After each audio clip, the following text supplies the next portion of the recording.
नमस्कार साथियों, स्वागत है आप सभी का हिंदी व्याकरण के प्रैक्टिस पेपर 1 में। इसका टॉपिक है हिंदी भाषा व उनकी प्रमुख बोलियां। हिंदी भाषा व उनकी प्रमुख बोलियां। साथियों, आज हम एक नई श्रृंखला की शुरुआत कर रहे हैं जिसमें लगभग 5000 से अधिक प्रश्न शामिल होंगे। इस श्रृंखला को पढ़ने के बाद आप हिंदी संबंधित किसी भी टीचिंग एग्जाम में जाएंगे तो व्याकरण से संबंधित जो प्रश्न आएंगे आपको इसी श्रृंखला से मिलेंगे, ऐसा मेरा विश्वास है। तो आइए इसी के साथ शुरू करते हैं। पहला प्रश्न, सभी टॉपिक पर लगभग दो पेपर बनाए गए हैं। प्रत्येक में 100 प्रश्न हैं और 35 से 40 पेपर आपको इसमें कराए जाएंगे और धीरे धीरे प्रश्नों की संख्या कभी 125 कभी 150 होती रहेगी। तो इसलिए मैं कह रहा हूँ कि 5000 से ऊपर ही प्रश्न है और आज से हम शुरू कर रहे हैं। लगातार बने रहिएगा। आइए शुरू करते हैं। पहला प्रश्न, लिपि किसे कहते हैं? लिपि किसे कहते हैं? बोलने की तरकीब को, अंकित करने को, लिखित ध्वनि संकेतों को, चित्रात्मक संकेत को।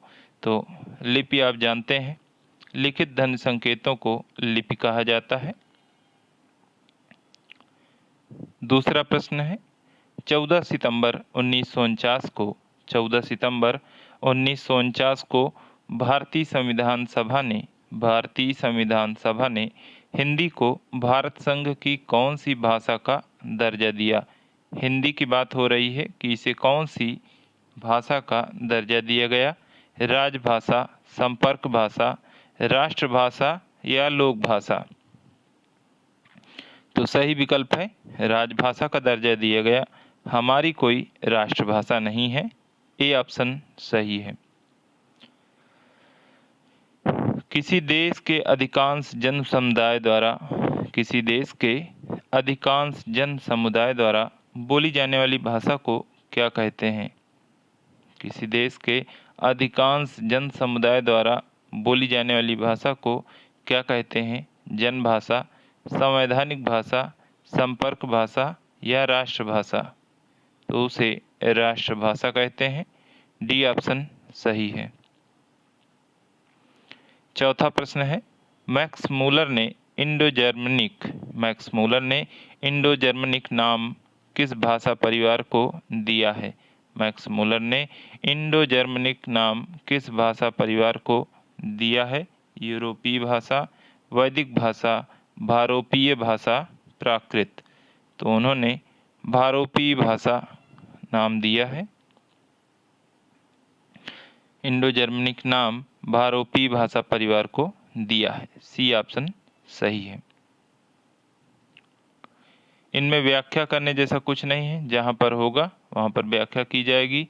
आवश्यकता अनुसार ट्रिक भी आपको बताई जाएगी। आप भूलेंगे नहीं, परेशान न हो। किस वर्ष में हिंदी भाषा को कार्यान्वित करने का प्रस्ताव था? किस वर्ष में हिंदी भाषा को स्वीकृत करने का प्रस्ताव था?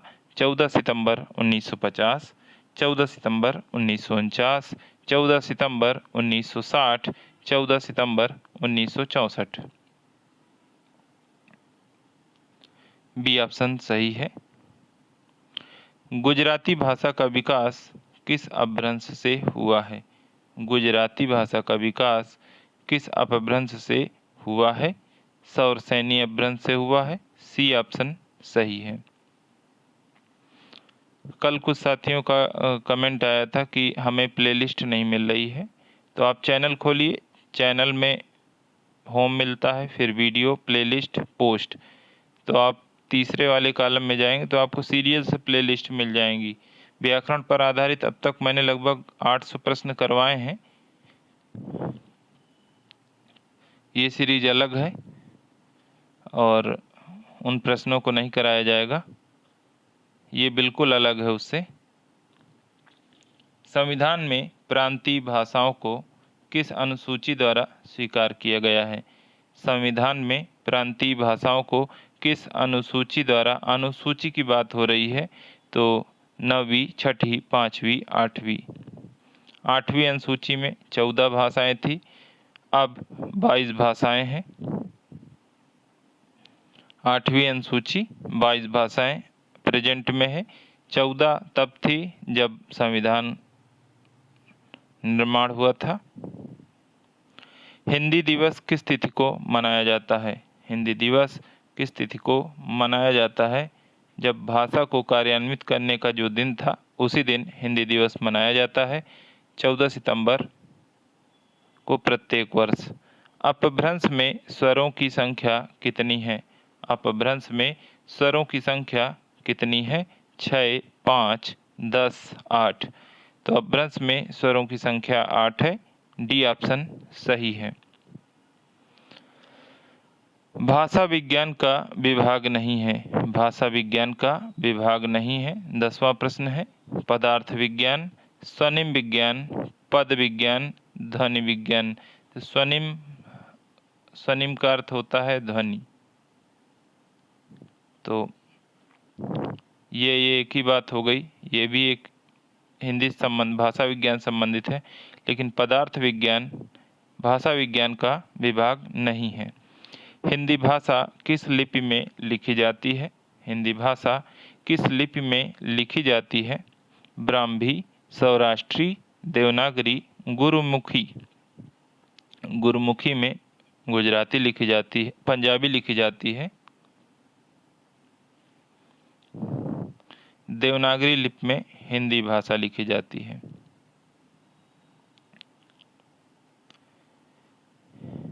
हिंदी का प्रहरी किसे कहा जाता है? हिंदी का प्रहरी किसे कहा जाता है?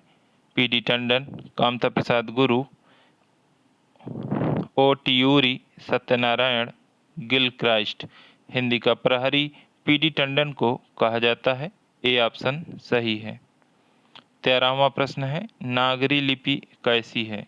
नागरी लिपि कैसी है? अक्षरात्मक, चित्रात्मक, वर्णनात्मक, व्यंजनात्मक। तो नागरी लिपि अक्षरात्मक है। ए ऑप्शन सही है। 14वां प्रश्न है, संविधान के किस अनुच्छेद में हिंदी को राजभाषा तथा इसकी लिपि को देवनागरी स्वीकार किया गया? संविधान के किस अनुच्छेद में हिंदी को राजभाषा तथा इसकी लिपि को देवनागरी स्वीकार किया गया? तो वो है अनुच्छेद 343।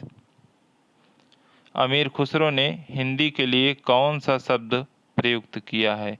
अमीर खुसरो ने हिंदी के लिए कौन सा शब्द प्रयुक्त किया है? हिंदुस्तानी, उर्दू, सिंधी, हिंदवी। तो इन चार में से हिंदवी का प्रयोग अमीर खुसरो ने हिंदी के लिए किया था। डी ऑप्शन सही है। 16वां प्रश्न है, भारत में हिंदी को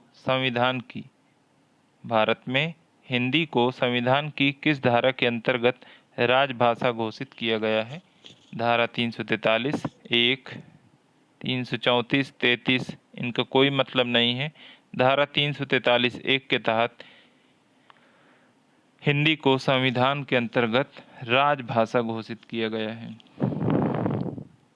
17वां प्रश्न है, संविधान के अनुच्छेद 344 ए के अनुपालन में संविधान के अनुच्छेद 344 ए के अनुपालन में भारत के राष्ट्रपति ने राजभाषा आयोग का गठन किया था।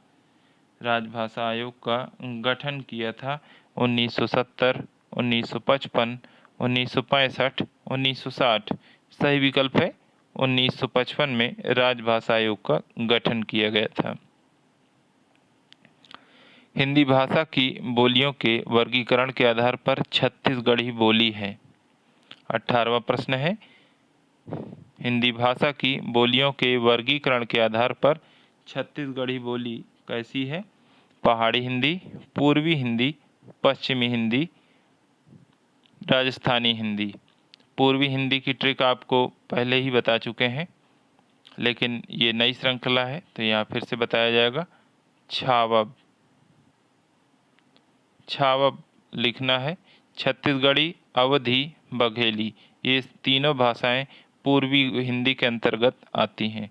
पूर्वी हिंदी के अंतर्गत छावब।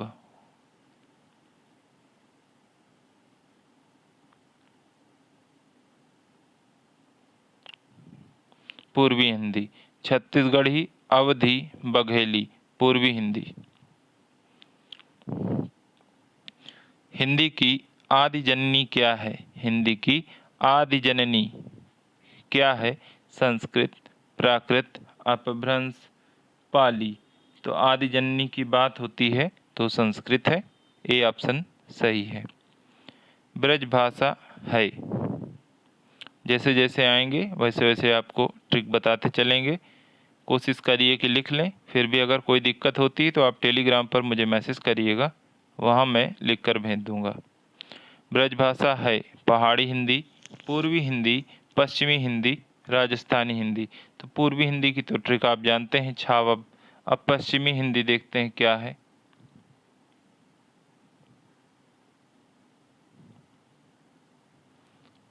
कब्र, कहबू। कब्र, कहबू। कन्नौजी, ब्रज, कौरवी, हरियाणवी, बुंदेली। कन्नौजी, ब्रज, कौरवी, हरियाणवी, बुंदेलवी। तो ये ब्रज भाषा पश्चिमी हिंदी के अंतर्गत आती है। हिंदी शब्दानुशासन के लेखक हैं। हिंदी शब्दानुशासन के लेखक कौन हैं? रामचंद्र वर्मा, श्याम सुंदर दास, कामता प्रसाद गुरु, किशोरीदास वाजपेयी। हिंदी शब्दानुशासन के लेखक कौन हैं? किशोरीदास वाजपेयी। डी ऑप्शन सही है।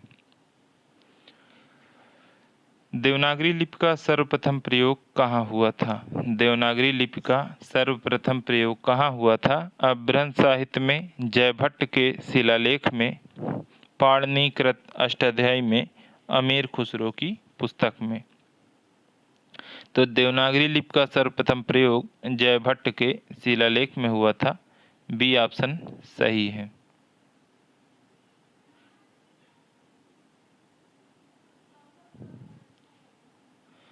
अगला प्रश्न है, देवनागरी लिपि का विकास हुआ है। देवनागरी लिपि का विकास हुआ है फारसी से, मराठी से, खरोष्ठी से, ब्राह्मी से। तो आपको 4 शब्द याद रखने हैं, BGKD। ब्राह्मी, गुप्त, कुटिल, देवनागरी। यही विकास क्रम है, यही पूछा जाता है। BGKD, ब्राह्मी, गुप्त, कुटिल, देवनागरी। तो डी ऑप्शन सही है। इसी से देवनागरी लिपि का विकास हुआ है। 24वां प्रश्न है, देवनागरी लिपि की सबसे बड़ी विशेषता है। देवनागरी लिपि की सबसे बड़ी विशेषता क्या है? सर्वाधिक वैज्ञानिक लिपि होना, एक ध्वनि के लिए एक संकेत होना, प्राचीन लिपि होना, अनेक भारतीय भाषाओं की लिपि होना, हिंदी भाषा की लिपि होना। तो पहला विकल्प सही है। ये वाकई में सर्वाधिक वैज्ञानिक लिपि है और एक ध्वनि के लिए एक संकेत है, और जैसा बोला जाता है वैसा लिखा जाता है। इसमें अंग्रेजी की तरह ये नहीं है कि नॉलेज बोल रहे हैं तो के साइलेंट है, फ्यूचर नेचर में लोग कंफ्यूज हो रहे हैं, फुटूरे नटूरे कर रहे हैं, वैसा कुछ नहीं है। जैसा उच्चारण है वैसा ही लिखा है। तो इसलिए देवनागरी लिपि सबसे अधिक वैज्ञानिक है। 25वां प्रश्न है, वर्तमान हिंदी किस लिपि में लिखी जाती है?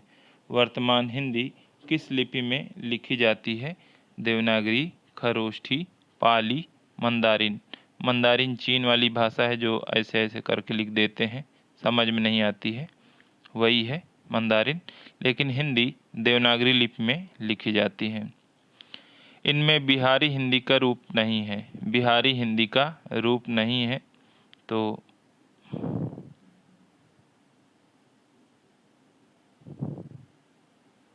कुछ साथी हमारे बिहार के जो हैं, तो कई बार होता है मग में भी भोज कर लेते हैं, मग में भोज कर लेते हैं।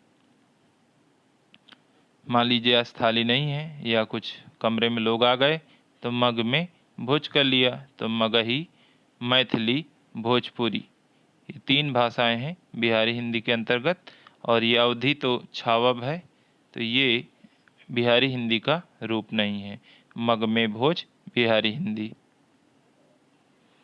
27वां प्रश्न है, निम्नलिखित युग्मों में कौन सा युग्म गलत है? निम्नलिखित युग्मों में कौन सा युग्म गलत है? अवधी पूर्वी हिंदी, खड़ी बोली पश्चिमी हिंदी, ब्रजभाषा पश्चिमी हिंदी, भोजपुरी पूर्वी हिंदी। तो पूर्वी हिंदी पश्चिमी हिंदी आपको बता दी गई है, लेकिन भोजपुरी अभी बताया कि पूर्वी हिंदी की नहीं, बिहारी हिंदी की है। मगमे भोज। बोलियों और उनके अन्य नाम से संबंधित निम्नलिखित में से सही सुमेलित नहीं है। बोलियों और उनके अन्य नाम से संबंधित निम्नलिखित में सही सुमेलित नहीं है। ब्रज भाषा को अंतर्वेदी कहा जाता है। अवधी का दूसरा नाम बैसवाड़ी है। छत्तीसगढ़ी का दूसरा नाम खलटाही है। जयपुरी का दूसरा नाम ढूंढाड़ी है।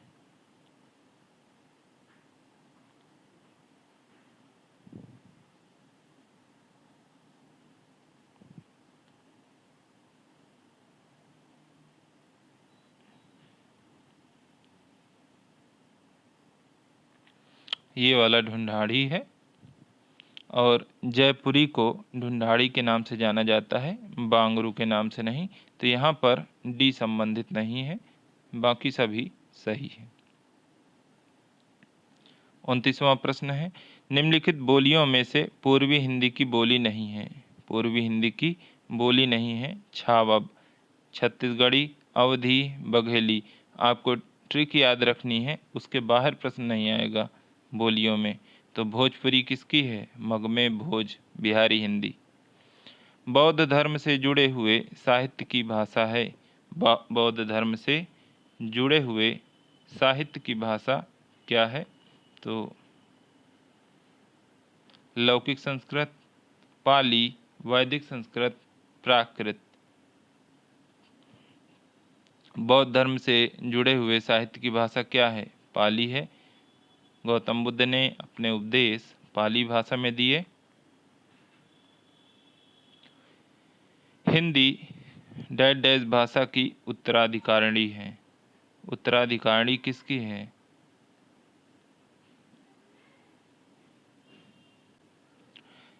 हिंदी किस भाषा की उत्तराधिकारी है? अवधी की, ब्रज की, देवनागरी की, संस्कृत की।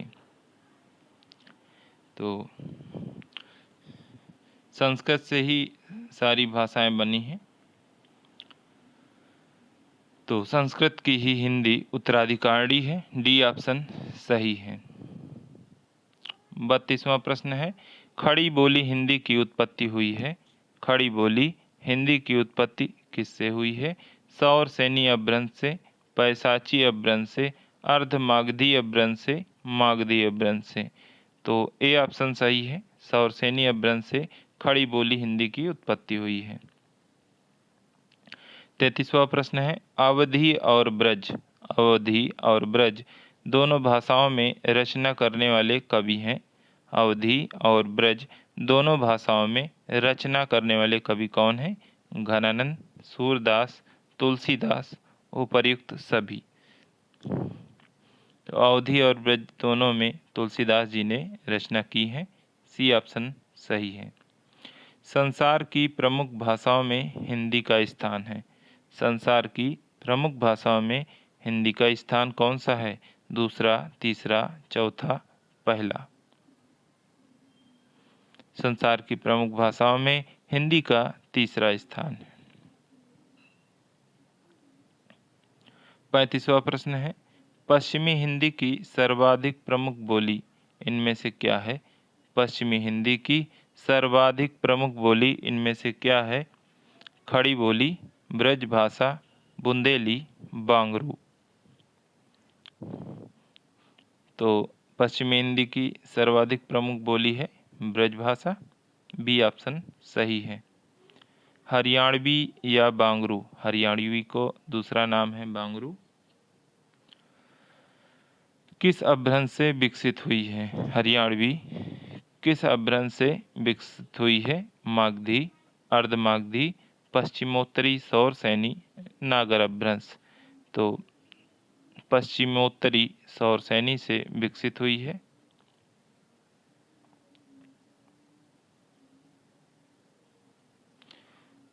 37वां प्रश्न है, भाषा लिखने के लिए प्रयुक्त चिन्हों के व्यवस्थित रूप को क्या कहते हैं? भाषा लिखने के लिए प्रयुक्त चिन्हों के व्यवस्थित रूप को क्या कहते हैं? लिपि, बोली, व्याकरण, भाषा। भाषा लिखने के लिए प्रयुक्त चिन्ह के व्यवस्थित रूप को लिपि कहते हैं। ए ऑप्शन सही है।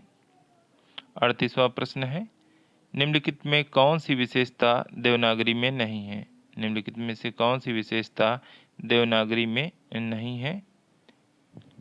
इसमें एक ध्वनि के लिए एक ही प्रतीक है, बिल्कुल सही बात है। इसमें शिरोरेखा का प्रयोग महत्वपूर्ण है, बिल्कुल है, नहीं तो वो तो गुजराती हो जाएगी।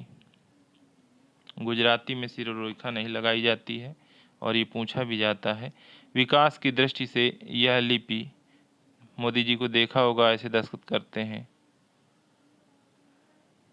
कभी शिरोरेखा नहीं लगाते हैं। वो इसीलिए नहीं लगाते हैं क्योंकि गुजरात में गुजराती भाषा में शिरोरेखा नहीं लगाई जाती है। विकास की दृष्टि से यह लिपि ब्राह्मी और खरोष्ठी की समकालीन है। इसमें जैसा उच्चारण होता है वैसा ही लिखा जाता है, तो समकालीन नहीं है। सी ऑप्शन सही है, सी ऑप्शन गलत है, बाकी सभी सही है। ब्राह्मी से किस लिपि की उत्पत्ति हुई है? ब्राह्मी से किस लिपि की उत्पत्ति हुई है? BGKD आपको याद होगा तो बिल्कुल आप तुरंत देवनागरी पर चले जाएंगे। 40वां प्रश्न है, नीचे भाषा की 4 विशेषताएं दी गई हैं। नीचे भाषा की 4 विशेषताएं दी गई हैं, इनमें से एक विशेषता गलत है, उस गलत विशेषता को चुनिए। नीचे भाषा की 4 विशेषताएं दी गई हैं, जिनमें से एक विशेषता गलत होगी।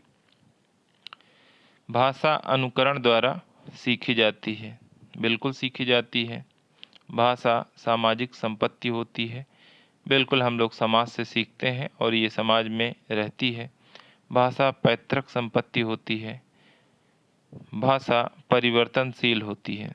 तो भाषा, कहावत ही है 10 कोस पे बदले बानी पानी, हर 10 कोस में बदल जाती है बोली, भाषा और पानी। तो परिवर्तनशील है, सामाजिक संपत्ति है, अनुकरण द्वारा सीखी जाती है, लेकिन जमीन जायदाद की तरह ये पैतृक संपत्ति नहीं है। सी ऑप्शन गलत है और यही पूछा जाता है। पैतृक संपत्ति पर ध्यान नहीं जाता और गलत कर देते हैं बहुत से लोग। हिंदी को विकास प्रदान करने वाली भाषा कौन सी है? हिंदी को विकास प्रदान करने वाली भाषा कौन सी है? तो आपको क्रम याद रखना है, संस्कृत, पाली, प्राकृत, अपभ्रंश, हिंदी। इसके बाद अवहट्ट आती है, संस्कृत, पाली, प्राकृत, अपभ्रंश, अवहट्ट, हिंदी। लेकिन अवहट्ट बहुत कम समय के लिए है, अपभ्रंश का परिनिष्ठित रूप है अवहट्ट। तो हिंदी को विकास प्रदान किया किसने? अपभ्रंश से। सी ऑप्शन सही है। टकसाली भाषा कहते हैं, टकसाली भाषा किसे कहते हैं? 42वां प्रश्न है, टकसाली भाषा किसे कहते हैं? संस्कृत निष्ठ भाषा को, परिनिष्ठित भाषा को, ग्रामीण भाषा को, कृत्रिम भाषा को। तो परिनिष्ठित भाषा को टकसाली भाषा कहा जाता है। थोड़ा सा जो सुधार हो जाता है उसे टकसाली भाषा कहते हैं। अपभ्रंश का वाल्मीकि किसे कहा जाता है? अपभ्रंश का वाल्मीकि किसे कहा जाता है? अपभ्रंश का वाल्मीकि पुष्पदंत, शालिभुद्र सूरि, धनपाल, स्वयंभू। तो अपभ्रंश में भा है, स्वयंभू में भा है और स्वयंभू ने पौमचरिव लिखा, इसीलिए इनको अपभ्रंश का वाल्मीकि कहा जाता है। 44वां प्रश्न है, उत्तर प्रदेश सरकार द्वारा सन 1947 ईस्वी में गठित देवनागरी लिपि सुधार समिति के अध्यक्ष थे। उत्तर प्रदेश सरकार द्वारा सन 1947 ईस्वी में गठित देवनागरी लिपि सुधार समिति के अध्यक्ष कौन थे? आचार्य नरेंद्र देव, संपूर्णानंद, डॉक्टर धीरेन्द्र वर्मा, इनमें से कोई नहीं। तो 1947 में जो देवनागरी लिपि सुधार समिति के अध्यक्ष थे वो आचार्य नरेंद्र देव थे। ए ऑप्शन सही है। 45वां प्रश्न है, अवधी बोली किस अपभ्रंश से विकसित हुई है? अवधी बोली किस अपभ्रंश से विकसित हुई है? अर्धमागधी, सौरसैनी, मागधी, ब्राह्मण। तो अवधी अर्धमागधी अपभ्रंश से विकसित हुई है। ए ऑप्शन सही है। अवहट्ट भाषा से तात्पर्य है। अवहट्ट भाषा से तात्पर्य क्या है? ग्रामीण अपभ्रंश, ग्रामीण प्राकृत, परिनिष्ठित प्राकृत, परिनिष्ठित अपभ्रंश। तो अभी बताया क्रम आपको, संस्कृत, पाली, प्राकृत, अपभ्रंश, अवहट्ट, हिंदी। अवहट्ट अपभ्रंश का परिनिष्ठित रूप है। डी ऑप्शन सही है। हिंदी की मूल उत्पत्ति किससे मानी गई है? हिंदी की मूल उत्पत्ति किससे मानी गई है? अर्धमागधी अपभ्रंश से, मागधी अपभ्रंश से, खस अपभ्रंश से, सौरसैनी अपभ्रंश से। हिंदी की मूल उत्पत्ति सौरसैनी अपभ्रंश से मानी गई है। डी ऑप्शन सही है। वाराणसी, गोरखपुर, आरा। अब आरा आ गया है तो समझ गए होंगे कि मध्य कौन सी भाषा बोली जाती है? वाराणसी, गोरखपुर, आरा के मध्य कौन सी भाषा बोली जाती है? कौरवी। कौरवी खड़ी बोली का दूसरा नाम है। अवधी, भोजपुरी, मैथिली। तो वहाँ पर भोजपुरी बोली जाती है। सी ऑप्शन सही है। 49वां प्रश्न है, निम्नलिखित में से कौन सी बोली पश्चिमी हिंदी के अंतर्गत नहीं आती है? निम्नलिखित में से कौन सी बोली पश्चिमी हिंदी के अंतर्गत नहीं आती? कब्र, कहबू, कन्नौजी, ब्रज, कौरवी, हरियाणवी, बुंदेली। छाबक के अंतर्गत आती है अवधी, पूर्वी हिंदी। तो सी ऑप्शन यहाँ पर नहीं आता है पश्चिमी हिंदी के अंतर्गत। ब्रज भाषा का केंद्रीय क्षेत्र है। 50वां प्रश्न है, ब्रज भाषा का केंद्रीय क्षेत्र क्या है? वाराणसी, मथुरा, लखनऊ, इलाहाबाद। तो लखनऊ इलाहाबाद तो नहीं है क्योंकि वाराणसी भी नहीं है। बचा क्या? मथुरा। ब्रज के नाम से जाना जाता है। ब्रज भाषा के लिए मथुरा प्रसिद्ध है। 50 प्रश्न पूरे हुए। 51वां प्रश्न है, बोली का क्षेत्र जब थोड़ा विकसित हो जाता है और उसमें साहित्य की रचना होने पर वह क्या बन जाती है? बोली का क्षेत्र जब थोड़ा विकसित हो जाता है और उसमें साहित्य की रचना होने पर वह क्या बन जाती है? उपभाषा, क्षेत्रीय भाषा, लिपि, ब्रज भाषा। तो वह उपभाषा बन जाती है। ए ऑप्शन सही है। 51 प्रश्न पूरे हुए।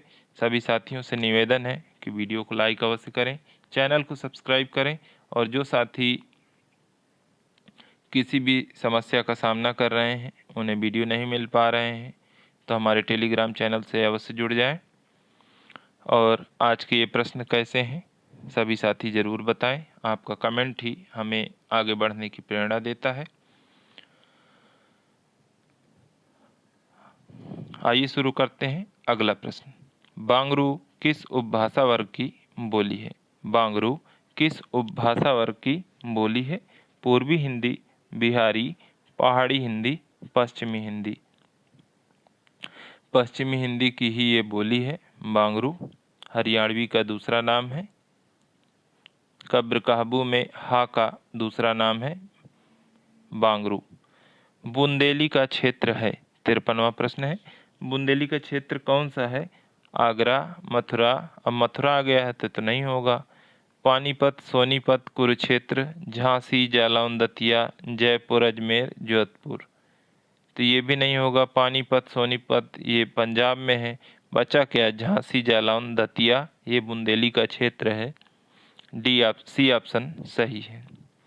जिस भाषा का अनुवाद किया जाता है उसे कहते हैं, जिस भाषा का अनुवाद किया जाता है उसे कहते हैं स्रोत भाषा, मानक भाषा, लक्ष्य भाषा, माध्यम भाषा।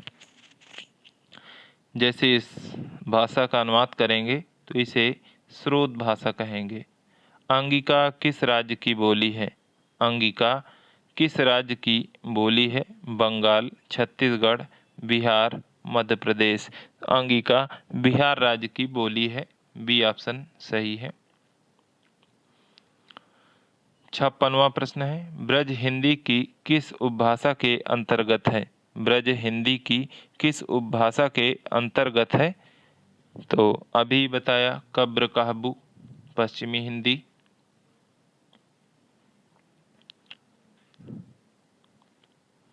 पूर्वी हिंदी क्षेत्र में कौन सी बोली नहीं बोली जाती?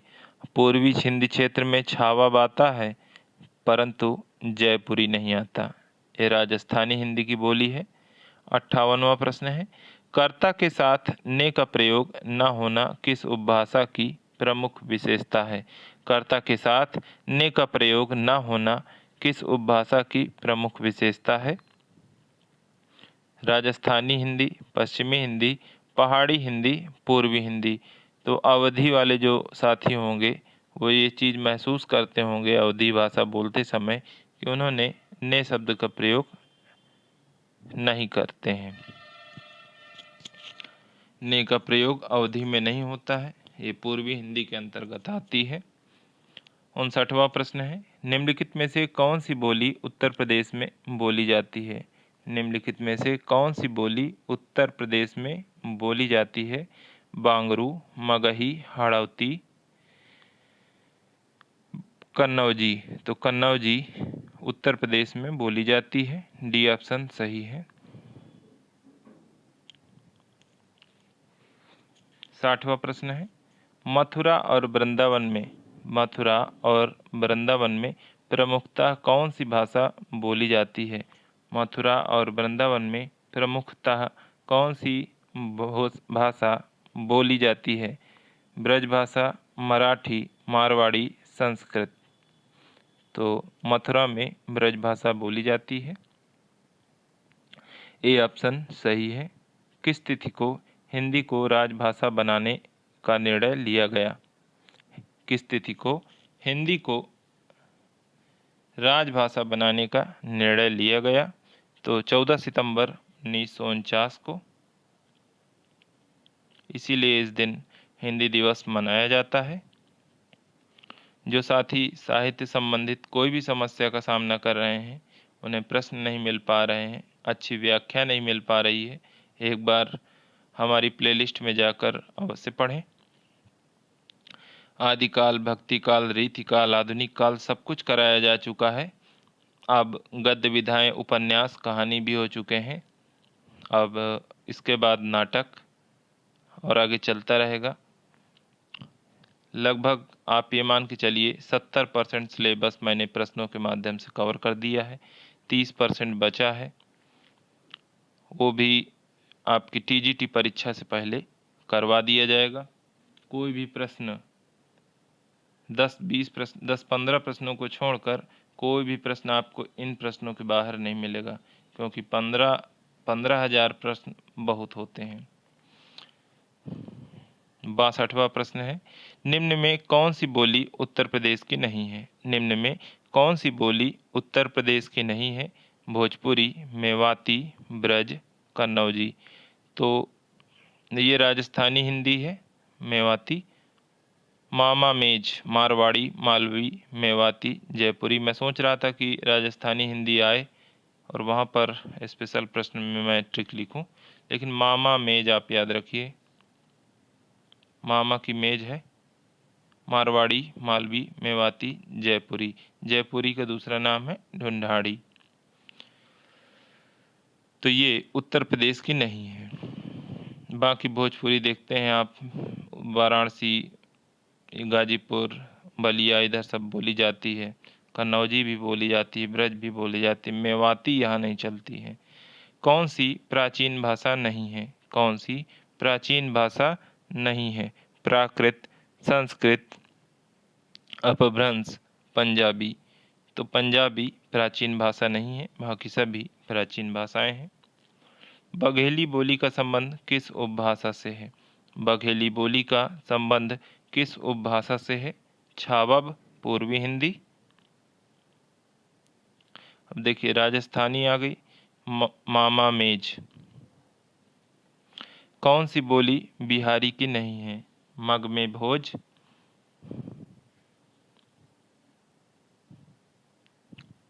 जयपुरी बिहारी हिंदी नहीं है, बाकी ये तीनों बिहार की बोलियां हैं।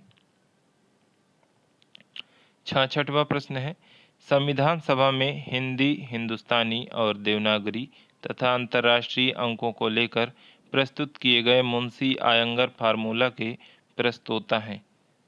66वां प्रश्न है, संविधान सभा में हिंदी, हिंदुस्तानी और देवनागरी तथा अंतर्राष्ट्रीय अंकों को लेकर प्रस्तुत किए गए मुंशी आयंगर फार्मूला के प्रस्तोता कौन है?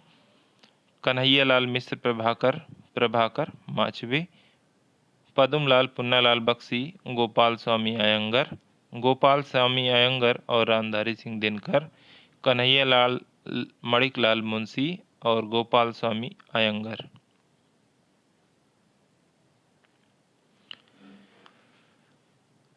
संविधान सभा में जो हिंदी, हिंदुस्तानी और देवनागरी तथा अंतर्राष्ट्रीय अंकों को लेकर जो प्रस्तुत किया गया मुंशी आयंगर फार्मूला है, उसके प्रस्तोता यही दोनों लोग हैं, कन्हैयालाल मणिकलाल मुंशी और गोपाल स्वामी अयंगर। आपने देखा होगा एक प्रश्न और पूछा जाता है, अनुच्छेद 343 से 351 को क्या कहा जाता है? तो उसे मुंशी आयंगर फार्मूला इसीलिए कहा जाता है। एक वो प्रश्न पूछा जाता है, एक ये प्रश्न पूछा जाता है, बस। 67वां प्रश्न है, पंजाब में हिंदी का प्रचार किसने किया? पंजाब में हिंदी का प्रचार किसने किया? श्रद्धाराम फिल्लौरी ने किया। डी ऑप्शन सही है। हिंदी का प्रथम व्याकरण लिखने वाले विद्वान हैं। हिंदी का प्रथम व्याकरण लिखने वाले विद्वान कौन है? George Grierson, Kamta Prasad, जेसुआ Ketelaar, Kishoridas Vajpayee. तो कामता प्रसाद तो बाद में लिखे हैं, सबसे पहले लिखा है जेसुआ केटलर ने हिंदुस्तानी ग्रामर नाम से 1715 ईस्वी में। हिंदुस्तानी ग्रामर 1715 ईस्वी में। निम्नलिखित में से कौन सी बोली उत्तर प्रदेश की नहीं है? निम्नलिखित में से कौन सी बोली उत्तर प्रदेश की नहीं है? जयपुरी, कन्नौजी, ब्रजभाषा, खड़ी बोली। तो जयपुरी राजस्थानी हिंदी की बोली है, उत्तर प्रदेश की नहीं है। जयपुरी का स्थानीय नाम क्या है? जयपुरी का स्थानीय नाम क्या है? ढूंढाड़ी है, एक बार बताया जा चुका है। 71वां प्रश्न है, किस विद्वान ने देवनागरी लिपि के स्थान पर रोमन लिपि स्वीकार करने का सुझाव दिया था?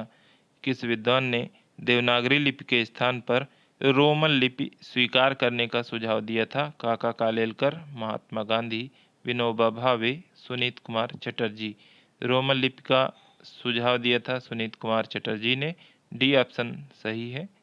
उत्तर प्रदेश में कौन सी भाषा नहीं बोली जाती है?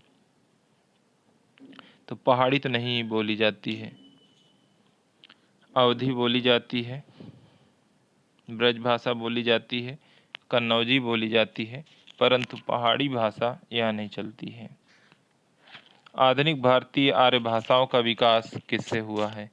आधुनिक भारतीय आर्य भाषाओं का विकास किससे हुआ है?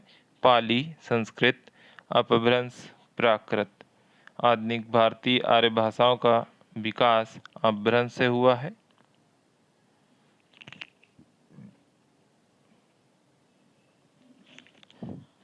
उकार बहुला बोली मानी जाती है। उकार अंत में ऊ शब्द की मतलब बढ़ोतरी हो जाएगी। लेऊ, देऊ, करऊ ऐसे शब्द बोले जाएंगे। तो ऐसा किस में बोला जाता है? बघेली, भोजपुरी, अवधी, छत्तीसगढ़ी। तो उकार बहुला बोली है छत्तीसगढ़ी। 75वां प्रश्न है, आधुनिक भारतीय आर्य भाषा का काल कब से कब तक का है? आधुनिक भारतीय आर्य भाषा का काल कब से कब तक का है? तो 1500 ईसा पूर्व से, आप कहें तो मैं लिख के भेज दूंगा, अन्यथा आप यहाँ पर भी समझ सकते हैं। 1500 ईसा पूर्व से 500 ईसा पूर्व तक, ये 800 लिखा है, ये संस्कृत का समय है। और 500 ईसा पूर्व से 1 ईस्वी तक पाली का समय है। यहाँ पर लिख लेते हैं पाली। 500 ईसा पूर्व से 1 ईस्वी तक पाली। 1 ईस्वी से 500 तक क्या है? प्राकृत है। ये पहला ऑप्शन प्राकृत का है। 500 से 1000 ईस्वी अपभ्रंश का समय है। और 1000 से अब तक आधुनिक आर्य भाषा का समय है, हिंदी का समय है। सी ऑप्शन सही है। लौकिक संस्कृत डैश और डैश अपभ्रंश हिंदी भाषा का उचित विकास क्रम है। रिक्त स्थान के लिए उचित विकल्प कौन सा है?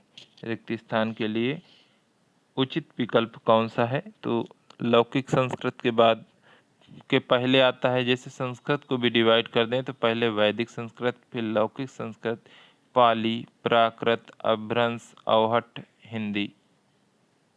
इतने स्टेप आएंगे। तो लौकिक है, वैदिक नहीं है। लौकिक के बाद क्या आता है? संस्कृत के बाद पाली आता है, फिर प्राकृत आता है, फिर अपभ्रंश आता है, फिर हिंदी आता है। तो सी ऑप्शन यहाँ पर सही हो जाएगा। 77वां प्रश्न है, भोजपुरी बोली की उत्पत्ति हुई है। भोजपुरी बोली की उत्पत्ति किससे हुई है? अर्धमागधी अपभ्रंश से, मागधी अपभ्रंश से, सौरसैनी अपभ्रंश से, ब्राचड़ अपभ्रंश से। तो मागधी अपभ्रंश से भोजपुरी बोली की उत्पत्ति हुई है। 78वां प्रश्न है, हिंदी का मानक रूप किस भाषा से विकसित हुआ है? हिंदी का मानक रूप किस भाषा से विकसित हुआ है? खड़ी बोली, मालवी, अवधी, ब्रज। हिंदी का मानक रूप खड़ी बोली से विकसित हुआ है।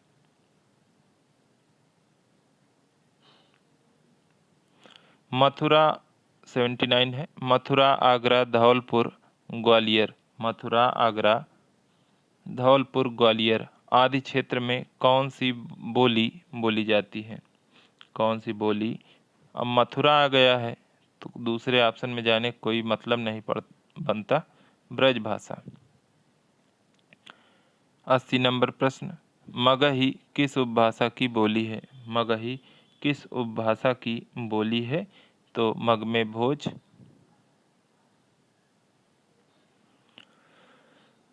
निम्नलिखित में से प्राचीन भारतीय आर्य भाषा का कौन सी है? निम्नलिखित में से प्राचीन भारतीय आर्य भाषा कौन सी है? प्राकृत, अपभ्रंश, वैदिक, संस्कृत, पाली। प्राचीन की बात हुई है तो वैदिक सबसे प्राचीन है। सी ऑप्शन सही है। आप सभी साथियों से निवेदन है कि आप हमें ये ज़रूर बताएं कि इतनी व्याख्या पर्याप्त है या और भी की जाए, और कैसी लगी व्याख्या, कैसे रहे प्रश्न, इनका जवाब आप कमेंट में ज़रूर दें। और सभी लोग टेलीग्राम से जुड़ जाएं। पर डे ये जो 100 प्रश्न, 125, 150 प्रश्न कराए जाते हैं, इनका लिंक आपको उसमें भेजा जाता है। आप ये समझ के चलिए कि पेपर के बाद मैं प्रूफ ज़रूर दूंगा आपको कि इनमें से प्रश्न आए हैं कि नहीं। और जो साथी पुराने होंगे उनको ये पता होगा, जो 1-2 बार पेपर दे चुके होंगे, कि ये प्रश्न सीधे तौर पर बिल्कुल आते हैं। और सभी का सम्मिश्रण है। ऐसा नहीं है कि मैंने उत्पत्ति कर दी है या मैंने खुद से फॉर्मेट बनाया है। ये सभी का सम्मिश्रण है। अब तक के आए हुए सारे प्रश्न हैं और साहित्य में ब्रह्मास्त्र सीरीज 2.0 नाम से एक श्रृंखला चलाई जा रही है, जिसमें अब तक के आए हुए सारे प्रश्न समाहित हैं साहित्य के वन लाइनर के रूप में। और इधर व्याकरण और साहित्य के प्रश्न भी कराए जा रहे हैं। लगभग 12,000 उसमें भी प्रश्न कराए जाएंगे। 10 से 12,000, लगभग 5,000 प्रश्न ऑलरेडी हो चुके हैं। तो 82 नंबर प्रश्न, दिए गए विकल्पों में से द्रविड़ परिवार की भाषा कौन सी है? दिए गए विकल्पों में से द्रविड़ परिवार की भाषा कौन सी है? असमिया, बंगला, उड़िया, कन्नड़। तो कन्नड़ द्रविड़ परिवार की भाषा है। डी ऑप्शन सही है। ग्वालियर की बोली कौन सी है? ग्वालियर की बोली कौन सी है? बुंदेली, खड़ी बोली, कन्नौजी, ब्रजभाषा। तो ग्वालियर में कई बार कन्फ्यूजन हो जाता है,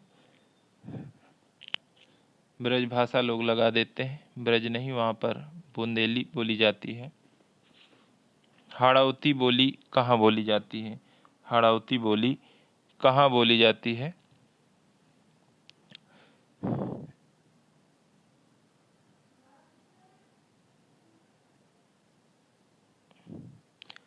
जयपुरी, हाड़ौती, मेवाड़ी या मेवाती ऐसा कुछ है, अहिरवाती, ये बोलियां हैं राजस्थान की। तो जहाँ में अहिर, जयपुरी, हाड़ौती, मेवाती, अहिरवाटी, मेवाड़ी और मेवाती दोनों बोलियां हैं, लेकिन ये पूर्वी राजस्थान की बोलियां हैं या पश्चिमी की, इसमें मुझे थोड़ा सा कन्फ्यूजन है। उम्मीद है कि ये पश्चिम की हैं कि पूर्वी की हैं। खैर, मैं कंफर्म कर दूंगा। ये पूर्वी राजस्थान की बोलियां हैं, कन्फ्यूजन दूर हुआ। पूर्वी राजस्थान की बोलियां हैं जहाँ में अहिर, जयपुरी, हाड़ौती, मेवाती, अहिरवाटी। तो और है माँ में बांसे, माँ में बांसे, ये पश्चिमी की हैं। मारवाड़ी, मेवाड़ी, बांगड़ी, शेखावटी, ये पश्चिमी राजस्थान की बोलियां हैं। तो हाड़ौती बोली राजस्थान की है। ए ऑप्शन सही है। 85 है, कौन सी भाषा देवनागरी लिपि में लिखी जाती है? कौन सी भाषा देवनागरी लिपि में लिखी जाती है? पंजाबी, मराठी, बंगला, गुजराती। तो मराठी लिपि में लिखी जाती है। मराठी जो है देवनागरी लिपि में लिखी जाती है। कभी कभी हो जाता है कि अब तो नहीं, जब नोकिया वाला फ़ोन हुआ करता था तो कई बार होता था कि भाषा सेलेक्ट करने के लिए दिया जाता था, तो हिंदी की जगह अगर मराठी हो जाए तो लिख के आ जाता था। पता नहीं आपके साथ हुआ कि नहीं, मेरे साथ तो ऐसा हुआ है। निवड़ा मागे ऐसे लिख जाता था। वो इसलिए क्योंकि वहाँ भी देवनागरी लिपि में लिखा जाता था। 86 है, रागड़ी बोली कहाँ बोली जाती है? रागड़ी बोली कहाँ बोली जाती है? मध्य प्रदेश, हरियाणा, उत्तर प्रदेश, केरल। तो हरियाणा की ये बोली है। बी ऑप्शन सही है। हिंदी खड़ी बोली किस अपभ्रंश से विकसित हुई है? हिंदी खड़ी बोली किस अपभ्रंश से विकसित हुई है? अर्धमागधी, मागधी, पैसाची, सौरसेनी।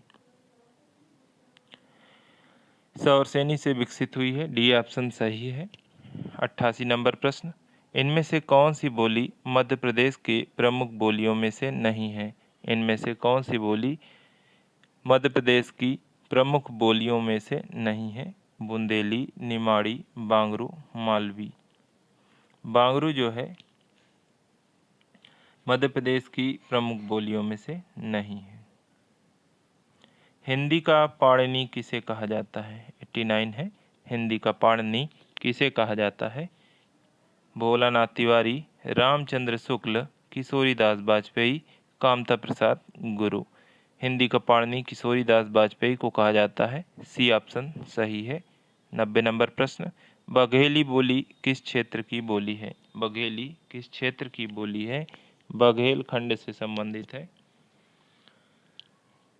जबलपुर, जोधपुर, रांची, सिलीगुड़ी। तो ये जबलपुर में बोली जाती है बघेली। ए ऑप्शन सही है। 91 है, भाषा से संबंधित प्रमुख ग्रंथों और उनके रचनाकारों के संबंध में सही सुमेलित नहीं है। भाषा से संबंधित प्रमुख ग्रंथों और उनके रचनाकारों से के संबंध में सही सुमेलित नहीं है। हिंदी भाषा का इतिहास धीरेन्द्र वर्मा। हिंदी भाषा का इतिहास धीरेन्द्र वर्मा। सरल हिंदी रचना कामता प्रसाद गुरु। भाषा कायदा मिर्जा खां।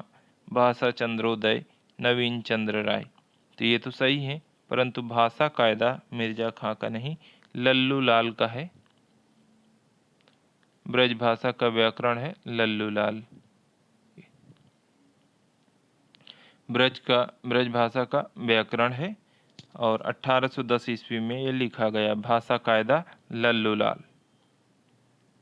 92 है, भाषा से संबंधित प्रमुख ग्रंथों और उसके रचनाकार के संबंध में सही सुमेलित नहीं है।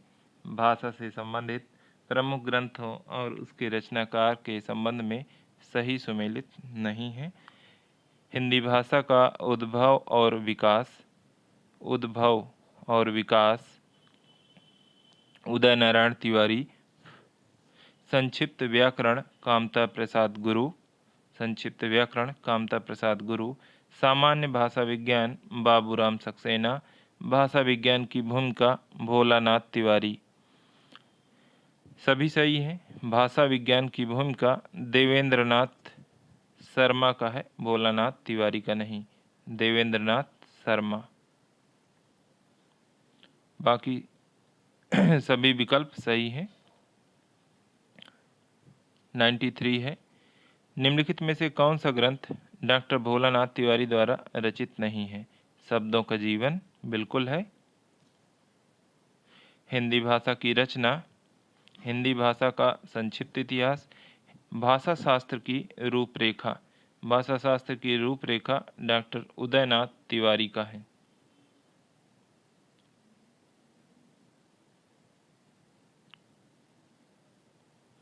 बाकी सभी भोलानाथ तिवारी के हैं तीनों।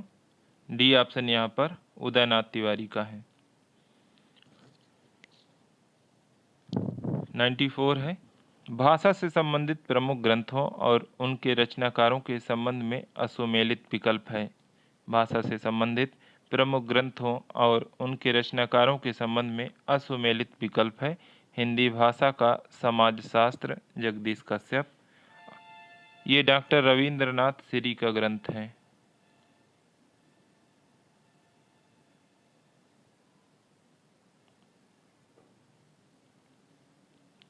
डॉक्टर रविंद्रनाथ श्री का है, यही असुमेलित है।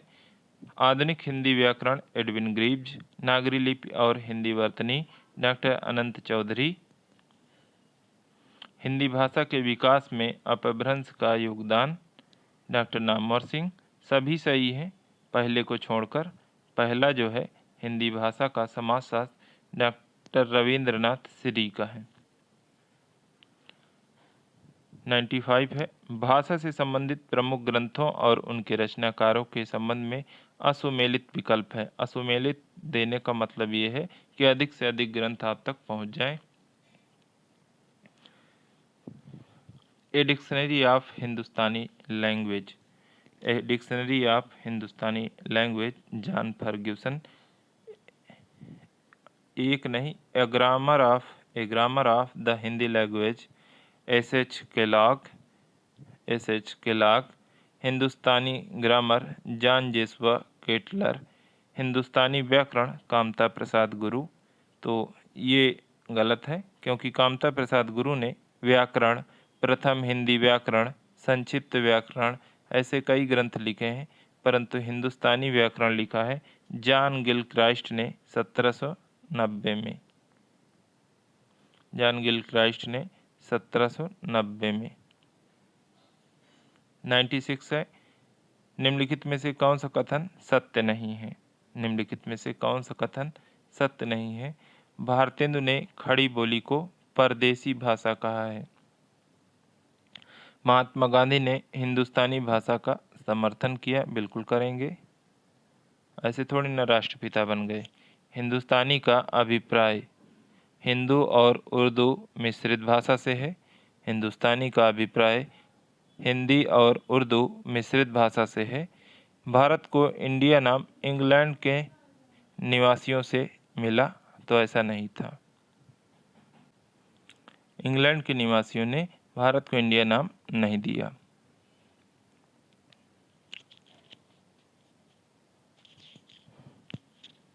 अंतिम 3 प्रश्न हैं।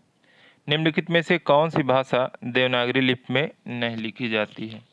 निम्नलिखित में से कौन सी भाषा देवनागरी लिपि में नहीं लिखी जाती है? मराठी, मैथिली, कोंकणी, सिंधी। तो सिंधी नहीं लिखी जाती है, बाकी सभी देवनागरी लिपि में लिखी जाती हैं।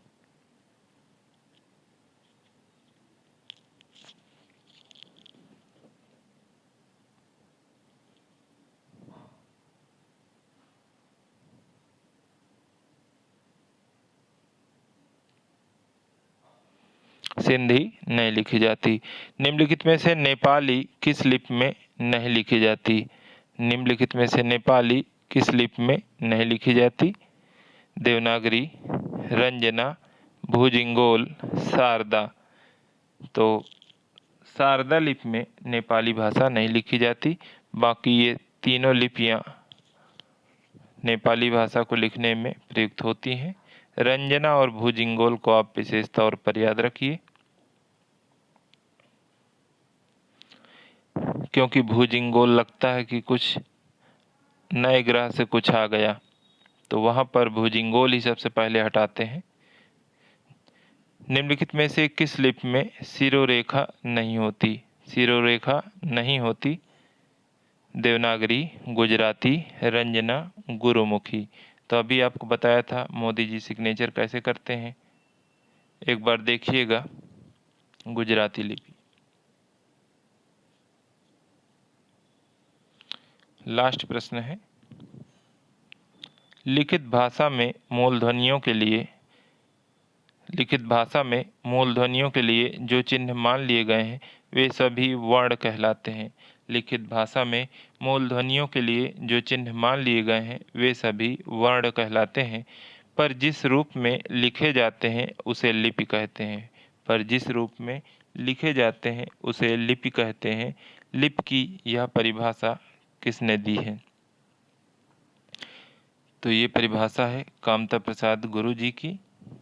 लिखित भाषा में मूलध्वनियों के लिए जो चिन्ह मान लिए गए हैं वे सभी वर्ण कहलाते हैं, पर जिस रूप में लिखे जाते हैं उसे लिपि कहते हैं।